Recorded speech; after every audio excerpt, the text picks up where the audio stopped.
Subscribe to PyProTricks for Python and competitive programming and Bootstrap Station for technical videos.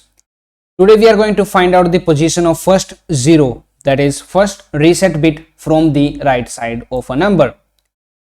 And here is the number 175 that we are going to use.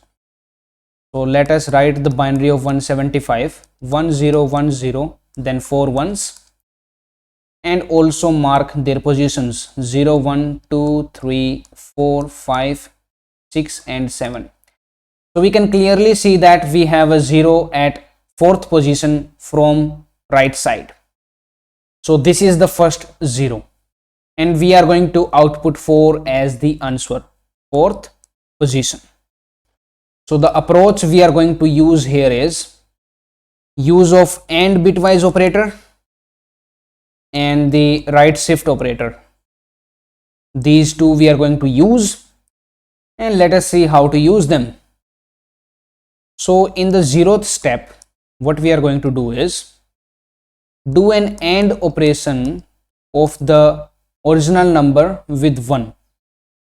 Here we have all of the zeros. There are many zeros, and if we do an AND operation with it, you can see that we get a 1 because both of these values are 1, right? So after getting 1, we proceed with the right shift operator and right shift the number by 1 digit. Only if we get 1, otherwise we won't be doing it. So as we got 1, so we are going for the next step, 1th, and after right shifting it, the number becomes 10101111. This rightmost 1 will be discarded when we right shift it by 1, and again we do the AND operation of this number with 1. All other zeros as usual, again we get a 1.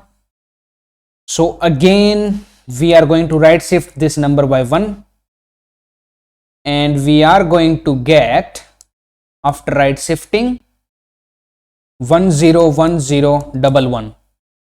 This rightmost 1 is discarded. Again we do it AND operation, we get 1, others will be 0. Okay, now again we receive a 1 in here, so right shift it by 1, and let us see what we get now. And let me mark that this is the 2th step. Okay, now we are checking the 2th bit if we compare it with the original number. So now we go for the 3th bit, means the 3th step. We have to check all of the bits one by one. So the number becomes 10101. This bit is discarded. Now again we do an AND operation with it and we get a 1. So again we right shift it by 1 digit, and now we receive 1010. So this time if we do an AND operation with 1, and this is the 4th step, or you can say checking the 4th bit, you can see that 0 and 1 AND operation gives us a 0, which is our required answer. As we didn't got 1 here, so we are not going to proceed further, and we are going to exit from the while loop that we are going to write here.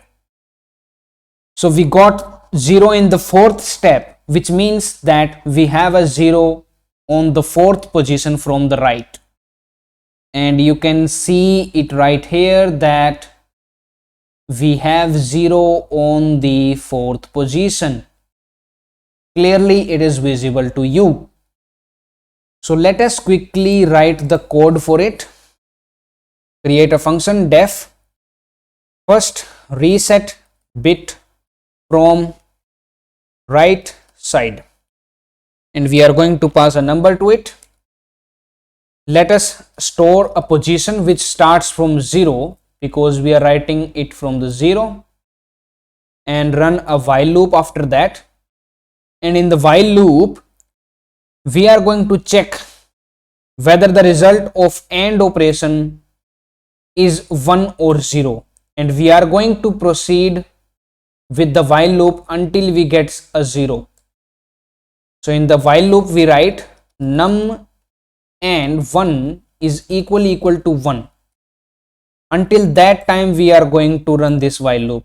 You can see we ran while loop for until we have 1. So we keep doing the same operations again and again, and after it becomes 0, the condition becomes false and we get out of the while loop. Now after checking for the AND operation, we right shifted it by 1, right?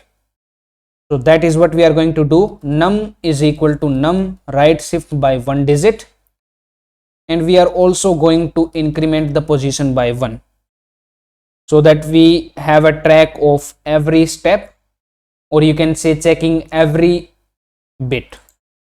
At last we are going to return the position, and that is it for the code. Let us run it.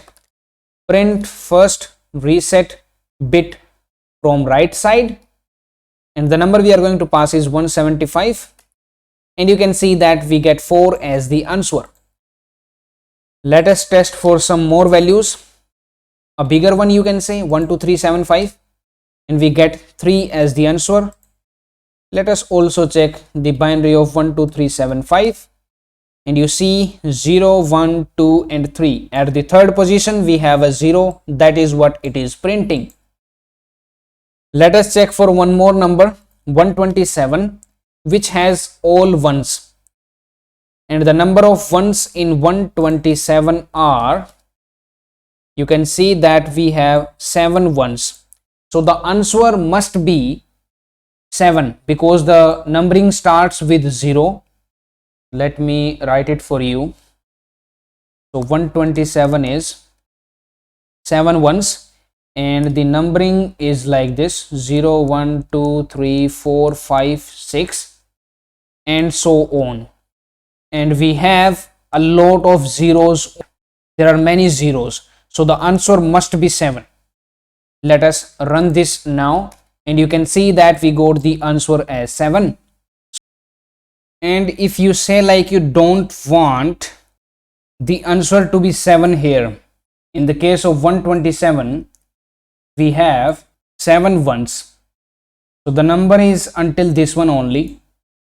These are the extra ones, these can be any, and you want the answer to be like say -1, which tells you that there is no 0 in the number 127, because we have all of the ones. So for that case you have to modify the program a little bit.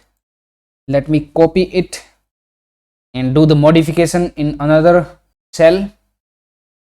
So for this purpose you have to have the count of number of bits to represent the number.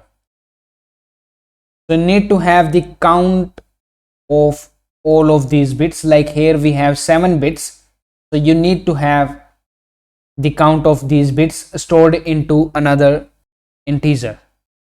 So after performing this whole operation, we are going to create a variable number of bits, which will be equal to, we are going to create a function here, and the video will be there in the description if you want to understand how I calculated it. Video in description. Okay, so let me quickly copy and paste the function here.